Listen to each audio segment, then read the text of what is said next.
नमस्कार मित्रों, आप सभी का बहुत बहुत अभिवादन, बहुत बहुत सुस्वागत। मित्रों, आज हम आपके लिए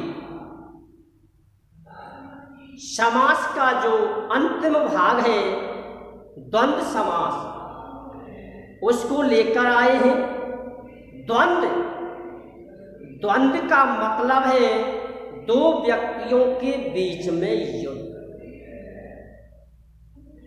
द्वंद्व का मतलब है दो पहलवानों के बीच में मल्ल युद्ध, जिसका वर्णन महाभारत के एक दृष्टांत में भी आपने सुना हो। महाभारत के दृष्टांत में भी द्वंद्व युद्ध हुआ था भीम और जरासंध के। जरासंध को वध करने के लिए द्वंद्व युद्ध हुआ। मित्रों, द्वंद्व का मतलब है दो व्यक्तियों के मध्य युद्ध। हिंदी के दो शब्द हैं और वो है और किंतु, और दो संज्ञाओं के मध्य और का प्रयोग किया जाता है। हिंदी में दो संज्ञाओं के मध्य और का प्रयोग किया जाता है जो द्वंद्व का आभास कराता है, यानी उनको जोड़ने का काम और करता है।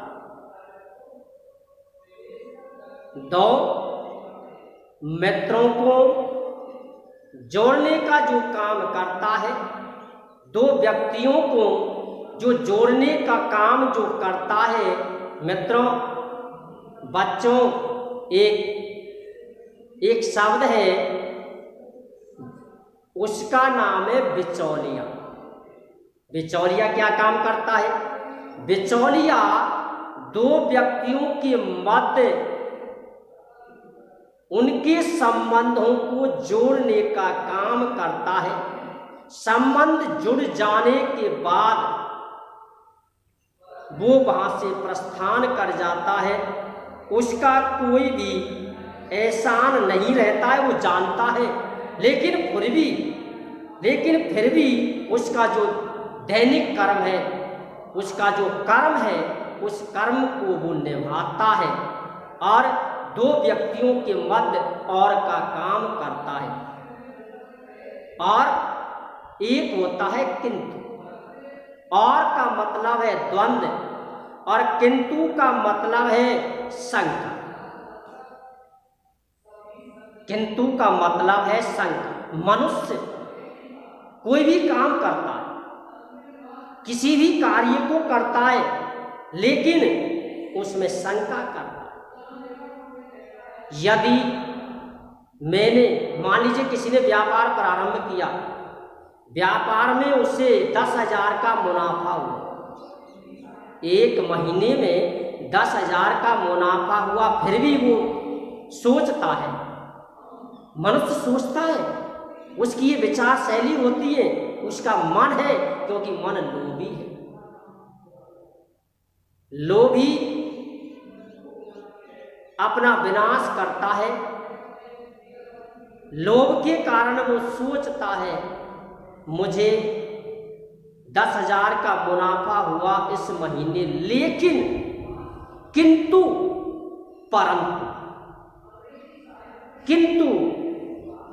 लेकिन अगर किंतु कि इस काम को यदि मैं 4 महीने पहले प्रारंभ कर देता तो मुझे आज 10 के स्थान पर 15,000 मुनाफे के मिलते, और 4 महीने के 10 के हिसाब से भी यदि मुनाफा होता तो 40,000 4 महीने के होते, और इस महीने के मान लीजिए ज़्यादा भी यदि नहीं होते तो आज मेरे पास 50,000 मुनाफे के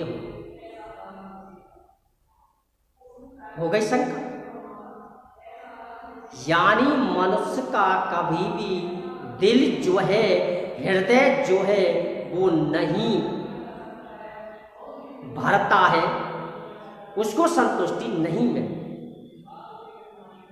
ये जो मनुष्य है, ये जो भौतिक जीव है, इसकी भौतिक जो लालसाएं हैं, वो लालसाएं मरणासन अवस्था तक भी समाप्त नहीं होती हैं। लेकिन जो मनुष्य इन भौतिक लालसाओं का परित्याग समय के अनुसार, ये नहीं कि जन्म लेते ही इन लालसाओं का त्याग उसने कर दिया, ऐसा भी नहीं है। क्योंकि मनुष्य ने जन्म लिया है तो उस जन्म में जो भी उसके कार्य हैं, मनुष्य को इस कलयुग के अंदर उन कार्यों को करना अवश्य चाहिए। बहुत से विद्वान ये भी उपदेश देते हैं, कह देते हैं कि मनुष्य को भौतिक संसार का त्याग कर देना चाहिए, संन्यास धारण कर लेना चाहिए।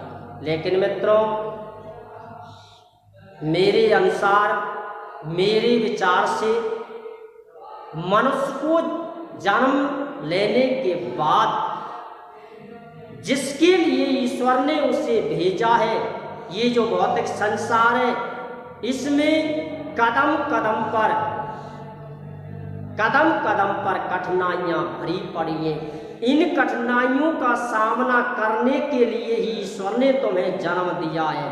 इन कठिनाइयों का सामना कीजिए, इनका पालन कीजिए, अपने कर्मों का निर्वहन करके, अपने कर्मों का निर्वहन करके अपने परिवार के यानी प्रति जो कर्तव्य है, बच्चों के प्रति जो कर्तव्य है, उन कर्तव्यों को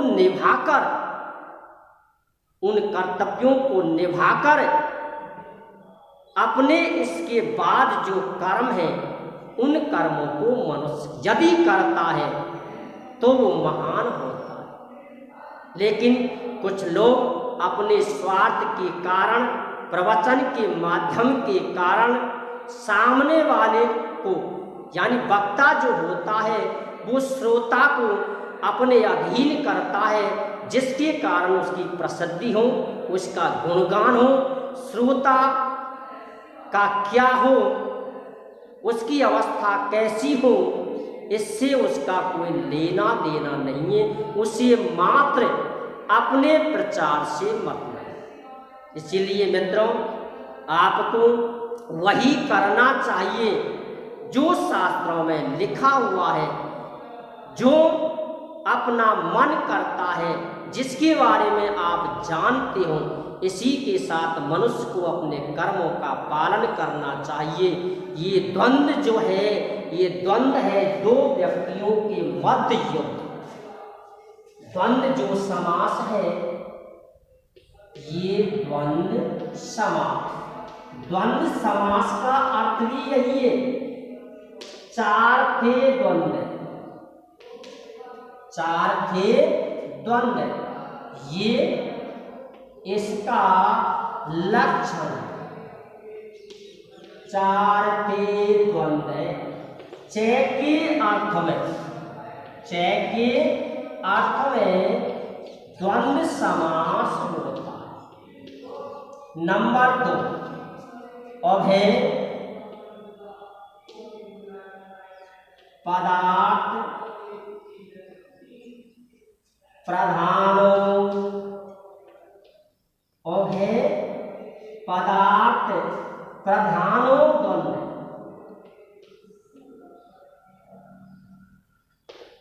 नंबर 1, इसमें चय का अर्थ छिपा होता है। किसका छिपा होता है? चय, और चय माने होता है और। यदि संस्कृत में चय दिया हो, ये उदाहरण आता है, संस्कृत में आता है, हिंदी में आता है, तो आपके लिए और ये इसकी पहचान है। यदि हिंदी में और दिया हो, संस्कृत में चय दिया, तो वह द्वंद्व समास होता। जैसे मैं उदाहरण देता हूं, राम है चे, श्याम है चे। इसकी पहचान करनी है कि इसमें समास कौन सा है। समास कौन सा है? द्वंद्व समास। क्यों? क्योंकि इसमें चे दिया, क्या दिया है? चे, इसलिए समास कौन सा है? द्वंद्व। नंबर 2, इसका हिंदी अर्थ है राम और श्याम। इसमें समास कौन सा है? द्वंद्व। क्यों है? क्योंकि इसमें और दिया। हिंदी में यदि और मिलता है, संस्कृत में यदि चे मिलता है, तो आपको बिना ही विचार के द्वंद्व समास लिखना। कौन सा समास लिखना है? द्वंद्व। उभय पदार्थ प्रधानो द्वंद्व। इसका मतलब है कि इस समास में दोनों पद प्रधान होते हैं। इस समास में द्वंद्व जो समास है, इस समास में दोनों ही पद प्रधान होते। दोनों पदों का महत्व है अपना अपना। दोनों पद अपने अपने जो गुण हैं, उन गुणों के आधार पर प्रभावशाली है, अर्थात प्रधान। अर्थात प्रधान। पहचान करने का तरीका मैंने आपके लिए दिया है, और ये इसकी पहचान है। परिभाषा भी इसी के आधार पर बन जाती है। जिस समास में च का अर्थ छिपा होता है और दोनों ही पद प्रधान होते हैं, उसे हम द्वंद्व समास कहते हैं। उसे कौन सा समास कहते हैं? द्वंद्व समास। क्या छिपा रहता है? च। आपको क्या मिलेगा? च। यदि समास विग्रह में च मिलता है, समस्त पद में अर्थ के आधार पर यदि और मिलता है, तो वह द्वंद्व समास होता है। चलिए इसको भी छोड़िए, यदि अर्थ नहीं होता है, मान लीजिए आपसे अर्थ नहीं होता है, समास विग्रह में ये मिलेगा, ये सीधी पहचान है। च मिलेगी, यानी च मिलेगा। च मिलता है तो द्वंद्व समास लिखना है। लेकिन ये जो पहचान है युक्त पद की, युक्त पद, युक्त पद में दो या दो से अधिक नाम। यदि युक्त पद में दो या दो से अधिक नाम दिए हो,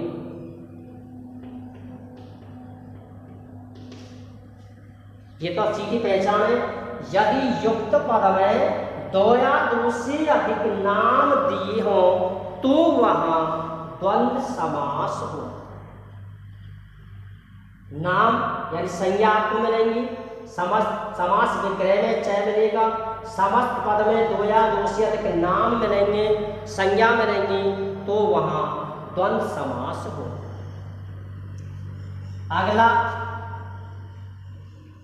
प्रकार, ये द्वंद्व समास जो है वो 3 प्रकार का होता है। कितने प्रकार का? 3। नंबर 1 यथा इतरेतर द्वंद्व। इतरेतर द्वंद्व, पहला नाम है इतरेतर द्वंद्व। समास पहला है इतरेतर द्वंद्व। नंबर 2 एक शेष द्वंद्व।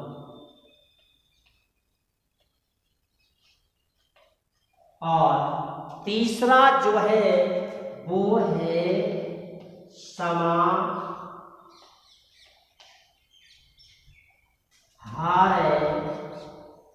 द्वंद्व। द्वंद्व समास तीन प्रकार का होता है, इतरेतर द्वंद्व, एक शेष द्वंद्व और समाहार। समाहार का वर्णन पहले भी आया है। समाहार का मतलब होता है समूह, और जहाँ समूह का वर्णन दिया हो तो विग्रह के अंत में समाहारयति का प्रयोग करते। किसका प्रयोग करते? समाहारयति, जिसका वर्णन द्विगु समास में भी आया। इतरेतर द्वंद्व, इसमें दोनों पद शेष रहते हैं।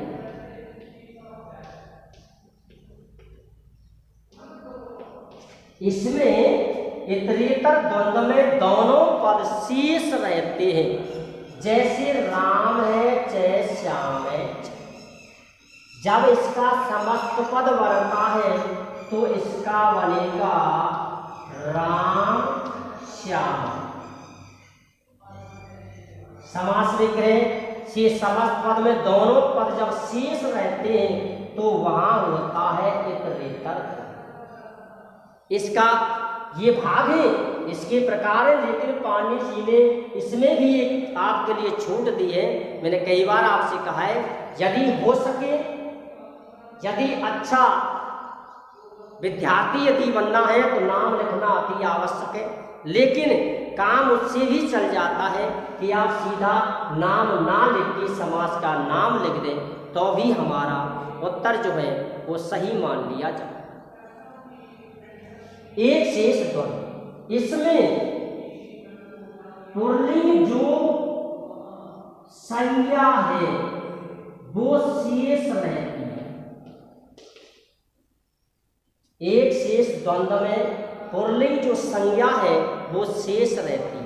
एक शेष का मतलब है कि जब एक ही जाति की दो संज्ञा दी हुई हो, मैं इसके उदाहरण दूंगा तो भी इसका वर्णन करूंगा।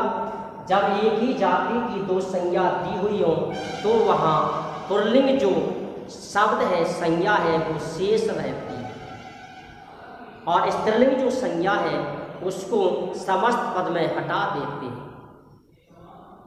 इसलिए एक शेष का मतलब है एक पद शेष। समाहार, समाहार का मतलब है सम। इस प्रकार से ये तीन प्रकार का होता है, इतरेतर द्वंद्व, एक शेष द्वंद्व और समाहार। एक शेष में दोनों पद शेष रहते हैं, इतरेतर में दोनों पद शेष रहते हैं। एक शेष में पुल्लिंग जो शब्द है वो शेष रहता है, किसमें? समस्त पद में। विग्रह करते समय उससे पहले हमें स्त्री जो लिंग है उसको जोड़ना पड़ता है, क्योंकि पुल्लिंग जब शेष रहता है तो पुल्लिंग के साथ साथ हमें स्त्रीलिंग को भी दर्शाना अति आवश्यक है, क्योंकि स्त्री का महत्व जो है प्राचीन काल से, वैदिक काल से ही पहले लिया जाता है। राधे श्याम, सीताराम, स्त्री का नाम पहले लिया जाता है, क्योंकि स्त्री जो है वो सृष्टि का निर्माण करती है, अर्थात स्त्री ही आदि शक्ति है। इसीलिए आदि शक्ति का स्मरण, आदि शक्ति को याद, आदि शक्ति की पूजा भी सबसे पहले की जाती है। वैसे पूजा अर्चना में सबसे पहले गणेश जी को स्मरण किया जाता है, लेकिन ये जो सामाजिक जो नियम है उसके अनुसार नारी जो महत्व है वो सर्व प्राचीन महत्व है। लेकिन किसी विद्वान ने कहा है कि नारी नारी सब कहे, नारी गुण की खान। नारी नारी सब कहे, नारी गुण की खान। नारी से पैदा भये श्री कृष्ण भगवान। सब व्यक्ति, हर जीव ये कहता है कि ये नारी है, ये ऐसी है, ये वैसी है, ये काम करती है, ये वो काम करती है, लेकिन उसे इस बात का पता नहीं है कि नारी नारी सब कहे, नारी गुण की खान।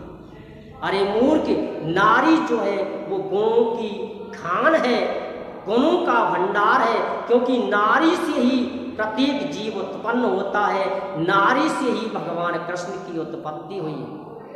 जब नारी के द्वारा नारी ने ही ईश्वर को जन्म दिया है, तो हम ये भौतिक जीव की तो औकात ही क्या है। इसीलिए शेष जो है वो पुल्लिंग रहता है, लेकिन उससे पहले हमें स्त्रीलिंग को भी जोड़ना पड़ा। समाहार समूह होता है, ये गाने बजाने के साधन, शरीर के अंग, सेना के अंग, इनमें द्वंद्व जो होता है वो समाहार द्वंद्व होता है। इनमें यदि नाम लिखना है तो समाहार द्वंद्व का नाम लिखना है। एक पद यदि दिया है, द्विवचन का यदि पद दिया है, पुल्लिंग पद है, पुल्लिंग शब्द यदि एक दिया है, द्विवचन में यदि दिया है, तो उसमें आपको एक शेष द्वंद्व लिखना है। और यदि दो नाम दिए हों तो वहां आपको इतरेतर द्वंद्व लिखना, ये इसकी पहचान। दो नाम दिए हों तो इतरेतर द्वंद्व लिखना है। समास विग्रह की पहचान तो आप कर ही देंगे चय के आधार पर, लेकिन आपको समस्त पद की पहचान करनी है कि यदि दो नाम दिए हों तो इतरेतर द्वंद्व लिखना है। यदि एक नाम दिया हो और वो भी कौन सा, पुल्लिंग, कितने वचन, द्विवचन, कितने वचन, द्विवचन, तो वहां आपको एक शेष द्वंद्व लिखना है। कौन सा लिखना है, एक शेष द्वंद्व। यदि द्विवचन दिया हो तो वहां आपको एक शेष द्वंद्व लिखना है।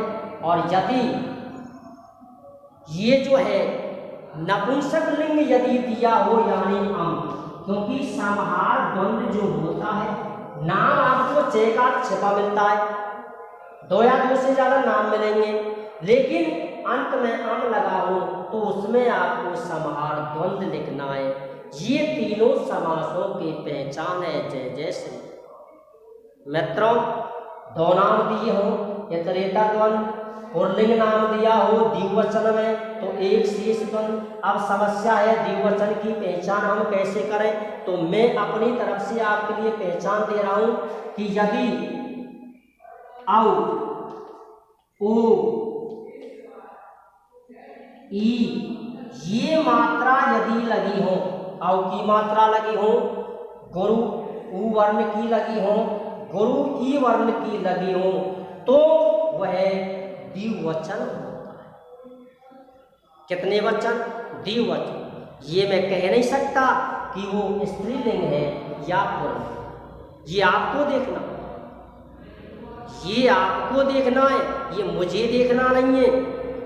जब आप स्त्री और पुरुष की पहचान ही नहीं कर सकते तो इसमें तो भला हम क्या करेंगे। इसलिए मित्रों, औ, उ और ई इनकी मात्रा यदि लगी हो, नाम पुल्लिंग हो, तो वह एक शेष द्वंद्व आपको ले। ठीक, कोई दिक्कत, कोई समस्या? आइए उदाहरण दें।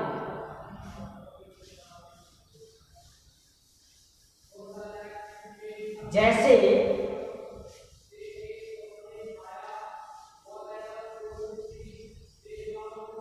भीम और अर्जुन, क्या छपा हुआ है, और, क्या छपा हुआ है, और। जैसे भीम और अर्जुन, इसमें छिपा हुआ है और, क्या छिपा हुआ है, और। इसलिए यहां समास कौन सा है, द्वंद्व। कौन सा समास है, द्वंद्व समास। देखिए, जैसे अब आप उदाहरण लें, नंबर 1 और नंबर 1 है इतरेतर।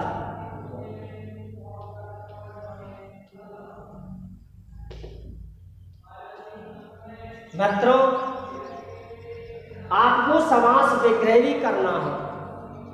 समास विग्रह करते समय आप इस नियम का ध्यान रखें, यदि नाम पुल्लिंग हो अधिकांश तो विसर्ग का प्रयोग, नाम स्त्रीलिंग हो तो आ का प्रयोग कर, नाम यदि नपुंसक लिंग हो तो आप उसमें अम लगा दें, ये आपका समास विग्रह हो जाए।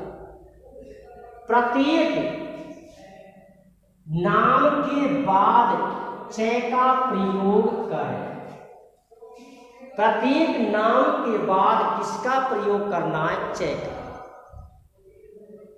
आप इसी प्रकार से इसका नियम भी लिख सकते हो, लिखने की आवश्यकता नहीं है। यदि विग्रह आपको करना है, पुल्लिंग है तो विसर्ग लगाइए, स्त्रीलिंग है आ लगाइए, नपुंसक लिंग है अम लगाइए, और प्रत्येक के बाद पीछे प्रत्येक के बाद मित्रों क्या लगाना है? च लगाना है। क्या लगाना है? च। ये है इतरेतर द्वंद्व। कौन सा करना है हमें? इतरेतर। समास विग्रह करने का ये सबका तरीका है, चाहे इतरेतर द्वंद्व हो, चाहे एक शेष द्वंद्व हो, और चाहे समाहार द्वंद्व। लेकिन मैंने कहा है अधिकांशतः आपके प्रश्न का जो हल है, आपके अंकों का जो तरीका है वो आपको मिल जाएगा। लेकिन कुछ उदाहरण ऐसे होते जिनमें इनका प्रयोग नहीं किया जाता। ये विशेषकर अधिकांश 99% आपका उत्तर बिल्कुल सही जाएगा, ये मेरा विश्वास, मात्र 3 शब्दों के द्वारा। लेकिन कुछ शब्द ऐसे होते हैं जिनको आपको जानना अति आवश्यक। ऋकारांत शब्द होते हैं, उनमें विसर्ग का प्रयोग नहीं करते, उनके रूप ही अलग चलते हैं। इसलिए कुछ जो शब्द हैं, कम शब्द हैं, उनको आप विशेष का ध्यान रखें। आइए विग्रह करते हैं। जैसे ये यथा मैं यहाँ लिखता हूँ, मैं ये तो पता नहीं, लेकिन मुझे विश्वास है कि आप को ये जो तरीका है, संधियाँ भी मैंने आपके लिए कराई है, समास भी आपके लिए दिए हैं। ये शायद हाँ कहीं कहीं आप अभी से बच्चे हो, इसलिए कहीं कहीं आप अटक भी जाते होंगे, लेकिन इनमें कहीं पर भी आपको समझने में कोई दिक्कत नहीं आती। आप यदि ये अच्छा लगता है, आपको यदि ये वास्तविक रूप से अच्छा लगता है, तो आप हमें इसका आभास अवश्य कराएं। यदि आप कमेंट के माध्यम से, लेकिन अधिकांशतः ये जो अधिकांश आपको यदि कोई समस्या आती है तो आप इस पर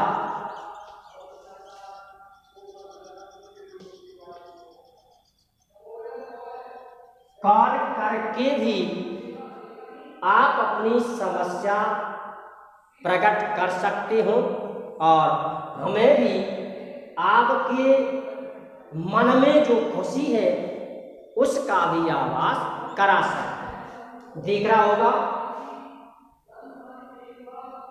9982160603 ये नंबर है, इस पर आप कर सकते हैं। आइए यह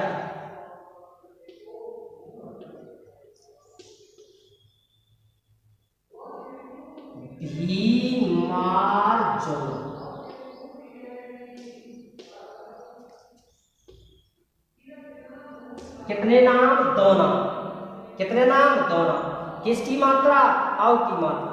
क्या करना है? विग्रह। पुल्लिंग में क्या लगाना है? विसर्ग। भी में कौन सी लिंग है? पुल्लिंग। भी में च। दूसरा नाम क्या है? अर्जुन। कौन सी लिंग है? पुल्लिंग। किसका प्रयोग करना है? विसर्ग का। प्रत्येक के बाद क्या लगाना है? च। कोई दिक्कत समास विग्रह करने में? उदाहरण कितने भी आप लीजिए और भी देखिए। ईश केशव। कितने नाम? 2 नाम। कितने वचन? द्विवचन। ईश पुल्लिंग, केशव भी पुल्लिंग। समास विग्रह क्या हुआ? ईश है चे अर्थात ईश। इस प्रकार भी लिख सकते हो। विसर्ग के बाद यदि चैवर्ण आता है तो विसर्ग को जो तालव्य सकार है उसमें बदल देते हैं। ईशस्य, केशवस्य, ये इसका समास विग्रह। आइए, ये हुआ पुल्लिंग में सीता राम। कितने नाम हैं? 2 नाम। पहला नाम है सीता और दूसरा नाम है राम। सीता कौन सी लिंग है? पुल्लिंग, इसलिए इसमें कोई परिवर्तन नहीं है। सीता चे, राम है चे, ये स्त्रीलिंग। अब देखिए हरि हर, विशेष का ध्यान रखना है। इस उदाहरण में मूल पहला नाम है हरि, कौन सी लिंग है? पुल्लिंग है, हरि चे। दूसरा नाम क्या है? हर है चे। इसको भी छात्र ज्यादातर हरि मान लेता, लेकिन ये तो सोचना चाहिए कि हरि इकारांत शब्द है और इसके रूप जो बने हुए हैं वो अकारांत पुल्लिंग की तरह बने हुए हैं, अर्थात राम की तरह बने। हरि हरौ, हरि चे हर च। अब देखिए कौरव पांडव। अब यहां ये नियम काम नहीं करेगा। क्यों? क्योंकि ये एक वचन है और ये कितने वचन है? बहुवचन। अर्थात हमें यहाँ ये ध्यान रखना है कि इनके रूप राम, रमा और फल के एक वचन में दिए। तो आप ये इसका प्रयोग कीजिए। ये एक वचन है, ये बहुवचन है, इसलिए इसका बहुवचन हमें लगा। राम है रामौ रामः, तो इसका बनेगा कौरवः च पांडवः च। शीत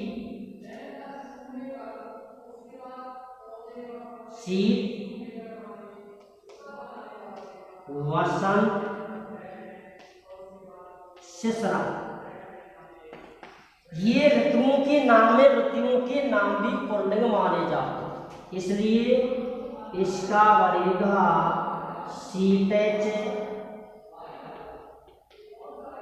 वसंतैच और तीसरा जो नाम है वो है शिशिरैच। फल पुत्र, फल पुष्प पत्र, पुष्प फल पत्राणि, पुष्प फल पत्राणि। यानी नियम ये है कि धी संज्ञक का एक नियम भी लगता है, तो ये लगता है पुष्प फल पत्राणि। ये है नपुंसक लिंग, इसलिए नपुंसक लिंग में आपको क्या लगाना है? आम। पुष्पम च फलम च और पत्रम च। इस प्रकार से हम इसका समास विग्रह कर दें। अधिकांश उदाहरण एक वचन में ही पूछे जाते हैं, लेकिन वो कभी प्रश्न को घुमा देता है और बहुवचन में प्रश्न पूछ लेता है। इसलिए आपको विशेष ध्यान रखना है कि संज्ञा कहीं बहुवचन तो नहीं। ये है इतरेतर। इसके बाद ये आपने यदि नोट नहीं किए हो तो आप इसे नोट कर लें। इसके बाद मैं आपके लिए देता हूँ एक शेष के उदाहरण। एक शेष देखिए, एक शेष में जो पुल्लिंग संज्ञा है वो शेष रहती है। एक शेष में एक ही जाति के नाम दिए हुए होते हैं, उनमें एक जाति का मतलब ये नहीं कि धर्म से सम्मत नहीं, खून से सम्मान जिनमें रिश्ता होता, यहाँ एक जाति जो हमने दी है उसका मतलब है जिनका रिश्ता होता है उन्हें हम एक जाति की संज्ञा मानते हैं। इसलिए एक शेष में पुल्लिंग जो संज्ञा है वो शेष रहती है। मैं यहाँ नंबर 2 एक शेष, ठीक, जैसे यह पितरम, ये तो है एक शेष। और दूसरा जो उदाहरण है माता पितृ, इसमें दोनों नाम शेष है, इसलिए यहाँ इतरेतर द्वंद्व आपको लिखना है और यहाँ एक शेष द्वंद्व लिखना है। पितरम क्या छिपा हुआ है, पहले माता, च पिता च, समास विग्रह दोनों का इसी प्रकार से हो। और भी लीजिए, जैसे ये है पितृ, अध्यापक, यदि एक ही नाम द्विवचन में दिया हो तो उस नाम को 2 बार लिख दें। ये समास विग्रह करने का सीधा तरीका। एक नाम यदि द्विवचन में दिया हो तो उसी नाम को 2 बार लिख दें, लेकिन ये ध्यान रखना है कि उस नाम के साथ यदि स्त्रीलिंग तो नहीं आता। यदि स्त्रीलिंग का प्रयोग किया जाता है तो पहले स्त्री का नाम लिख दें, अन्यथा उसी नाम को 2 बार लिख दें। जैसे ये है राम, एक ही नाम है, कितनी बार लिख देंगे, 2 बार। राम है च, राम है च। अध्यापक, इसमें पहला शब्द है अध्यापका और दूसरा शब्द है अध्यापक है च। नायको, पहला शब्द है नायिका और दूसरा शब्द है नायक है च। ये है। और भी कोई भी उदाहरण यदि ले सकते हो तो इस प्रकार से आपको ये जो एक शेष समास है इसका ध्यान रखना है। एक ही नाम पर यदि वो नाम द्विवचन में दिया हो तो उस नाम को 2 बार लिख दें। एक नाम है द्विवचन में यदि दिया है तो उसे 2 बार लिख दें। यदि उसमें स्त्रीलिंग जुड़ी हुई हो तो उससे पहले स्त्री का नाम लिख दें, उसके बाद पुल्लिंग का नाम लिख दें। आपका जो समास विग्रह है वो समास विग्रह हो जाए। इस प्रकार से आप इस समास के उदाहरण दे सकते हो। ये है एक शेष द्वंद्व। कौन सा? एक शेष द्वंद्व। मैं और भी उदाहरण दूं, जैसे हर, इसमें नाम क्या है? हर, तो हर को 2 बार लिख दें। हर है चे, हर है चे। ठीक, ये एक शेष द्वंद्व। एक नाम को 2 बार लिखना है, किसमें? विग्रह। यदि उसके साथ स्त्रीलिंग आती है तो उससे पहले स्त्री का नाम लिखें। यदि स्त्रीलिंग नहीं आती है तो उस नाम को 2 बार लिख दें।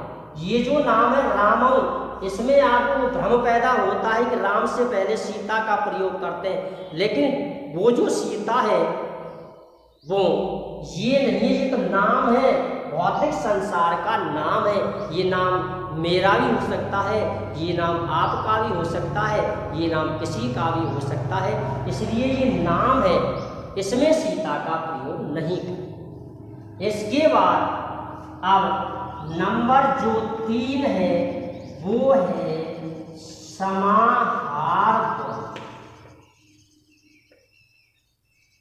इसमें ये जो समास होता है ये होता है गाने बजाने के साधन, शरीर के अंग, शरीर के अंग गाने बजाने के साधन और सेना के अंग, इनमें ये समास होता है। समास विग्रह के अंत में आपको ये जोड़ना है समाहार। समस्त पद जो बनाना है, समस्त पद में आपको अम लगाना है। इसमें तो समस्त पद जो बना है वो अंतिम शब्द के आधार पर बनना है। विभक्ति वही लगानी है जो समास विग्रह में लगी हुई हो। ये तो एक सीधा तरीका है, लेकिन ये कन्फर्म नहीं है। वो समास विग्रह किसी भी विभक्ति में दे सकता है, षष्ठी में भी दे सकता है। जैसे ये उदाहरण मान लीजिए, ये तो एक चीज का उदाहरण है। जैसे मान लीजिए वो देता है कि राम श्यामयो, तो ये विभक्ति हुई कौन सी? षष्ठी। इसलिए इसका समास विग्रह होगा रामश्च श्यामश्च। ये आपको ध्यान रखना है। जिस विभक्ति में समास विग्रह दिया होता है उसी विभक्ति में समस्त पद का निर्माण होता है, उसी पद में समस्त पद से समास विग्रह का निर्माण होता है। इसके बाद हम इस समाहार द्वंद्व के उदाहरण दें। जैसे मैं शरीर के अंग, सभी के उदाहरण आपके लिए दूंगा। जैसे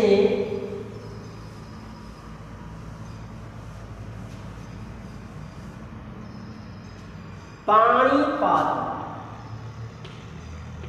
यथा पाणिपाद, हस्तपादम,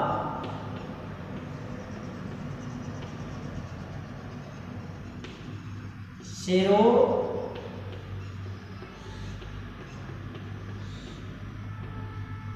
ग्रीवम,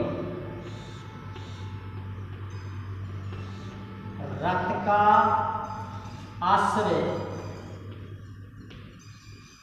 रोह,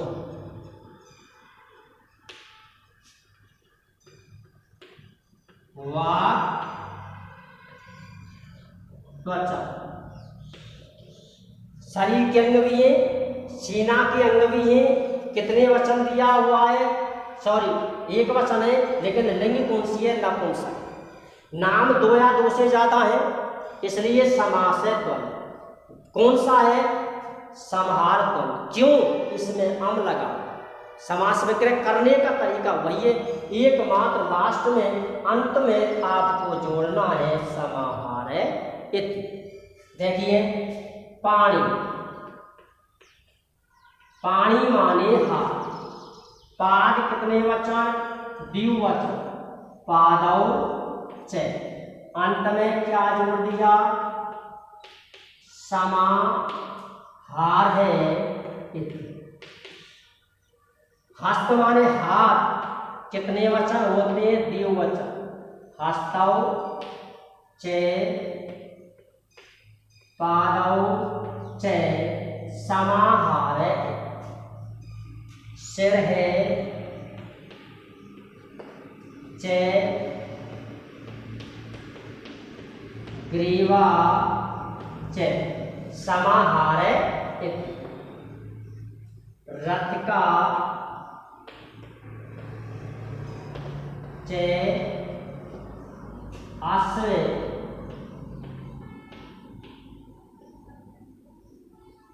रोहा च। वाक च त्वक च। कितने वचन? अनियो समाहार। ये इसमें जो आपको ध्यान रखना है, अगर बहुवचन हो तो ईशान समाहार का प्रयोग करना है। ईशान समाहार और यदि द्विवचन हो तो आपको अन्यो समाहार का प्रयोग करना। ये जो समाहार है इससे पहले दो शब्दों का प्रयोग आपको करना है कि अन्यो या एषा। यदि द्विवचन हो तो अन्यो समाहार और यदि बहुवचन हो तो येषाम् समाहार का प्रयोग करना। इस प्रकार से ये द्वंद्व समास है। इसमें यदि आपको कहीं पर भी कोई समस्या आती है तो आप अपनी समस्या बताएं। मेरे ख्याल से शायद इसमें आपको कहीं पर भी कोई रुकावट नहीं आएगी। समास विक्रय करते समय च का प्रयोग करें, पुल्लिंग हो विसर्ग का प्रयोग करें, स्त्रीलिंग हो आ का प्रयोग करें, नपुंसक लिंग हो अम का प्रयोग करें। समस्त पद जो है वो अंतिम शब्द के आधार पर जो विभक्ति लगी होती है, वचन दोनों पदों के आधार पर आपको लगाने हैं। फिर भी यदि आपको कोई समस्या आती है तो मैंने आपके लिए एक नंबर दिया है, उस पर संपर्क करें। जय हिंद, जय भारत।